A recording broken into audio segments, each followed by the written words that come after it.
Hi, I hope you're all doing well. We had a great week. Everything is going beautifully. We are really hitting the ground and doing well. I think this is a good week. We had a couple incidents out there on job sites this week, and I think it's a good week to just review incident protocols.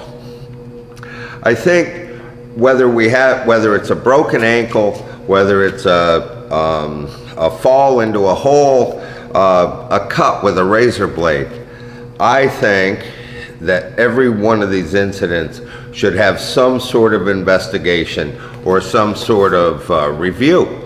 And should we have an incident on our job site, we've got to remember there should be some protocols. Each and every one of your companies probably has a protocol in place, but I just want to review the fact that there are certain elements of information that we truly want to collect at the point of incident.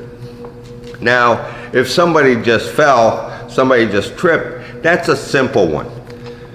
If somebody breaks a leg, cuts their hand with a razor blade, what caused that incident? What caused that thing? And so I want to review that a little bit, and I think really it's the supervisors, the foremen, it's their responsibility to, one, shut that area of the job site down, try to review what happened, and try to keep it from happening again. When I look at a supervisor's report of incident, where there's some information we truly want to collect. Was there an injury, and did it require medical attention? Did we have to call an ambulance? Did we have to take the person to the hospital, to the emergency room? We want to know that. We want to know the type of injury, potential injury, or illness, or on the flip side, was it a near miss? I want to know the employee's first name, what their job was, what they were doing at the time. I want to know what time it is, where the sun is, what direction we're pointing, when we began work that day, and what time frame it was in relation to when we started. Who was the person that was reported to? Who's the name of the supervisor on the job site? And if we can get an employee statement right then, get it. If we can't, let's keep this group that was working together close by, and let's start to collect quick, fast statements. I don't want this thing to keep blowing up. What I want to do is collect accurate info right then, right there.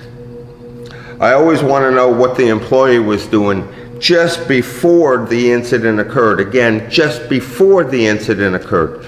Not at the point of incident, we know that. But what was going on just before that happened? Were they taken out of their normal stream? Was something else going on? Were we moving equipment just before? I want to know that. I want to know what happened. This is the crux of everything.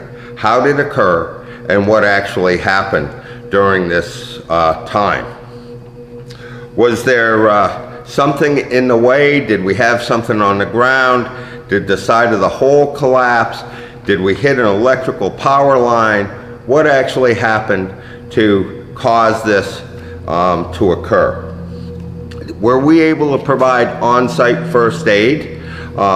Did we do that? Was further medical attention required? Was there any contact? Was there bleeding? Did we have any other contact with blood? Do we have to worry about blood-borne pathogens?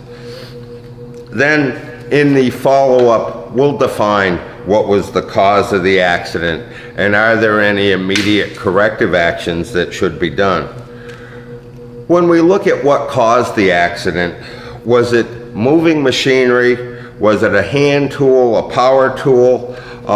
Did we take a look at what height they were working at? Did they have fall protection on? Were they lifting something? Was there a hole in the way? We should be documenting this thing. Did we have our proper PPE on, and were we using it? When interviewing the other folks, I want to know what they believe they saw, what their interpretation of what they saw. I don't want to make any quick, fast adjustments just based on, well, we should have been doing this. I want everything very clear and concise, to the point. Was any other person actually affected by this?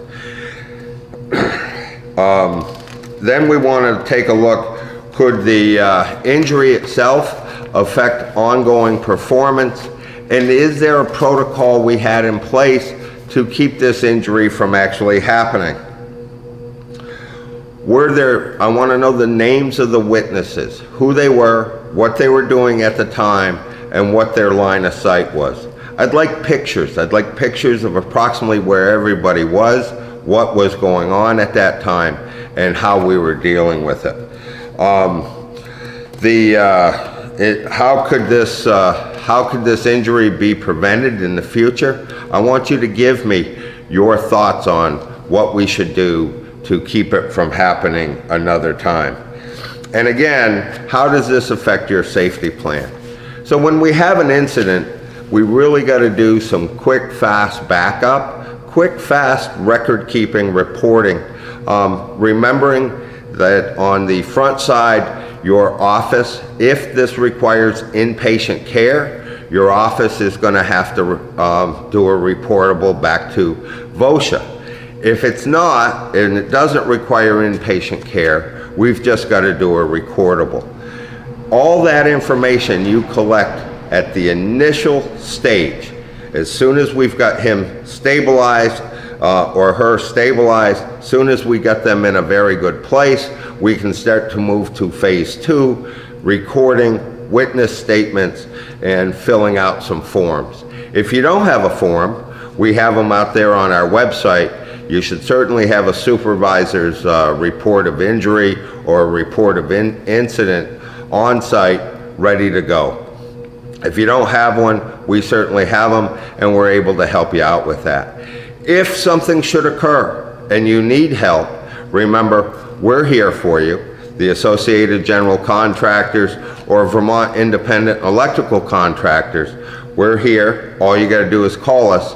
It's 802-223-2374. Again, we've got to remember in these high stress times, in this whole COVID piece, where we're changing our normal work practices, that sometime near misses, sometime incidents will pop up.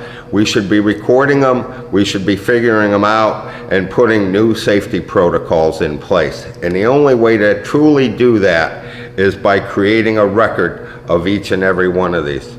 My name's Richard Wobby. I want to remind you all, keep your mask up. Don't let your guard down out there. And if there's anything I can do for you, give me a call here at AGC VT, 802-223-2374. Remember, we're here for you. Have a good day. Keep the week rolling. Keep the work happening. Good luck. Bye, guys.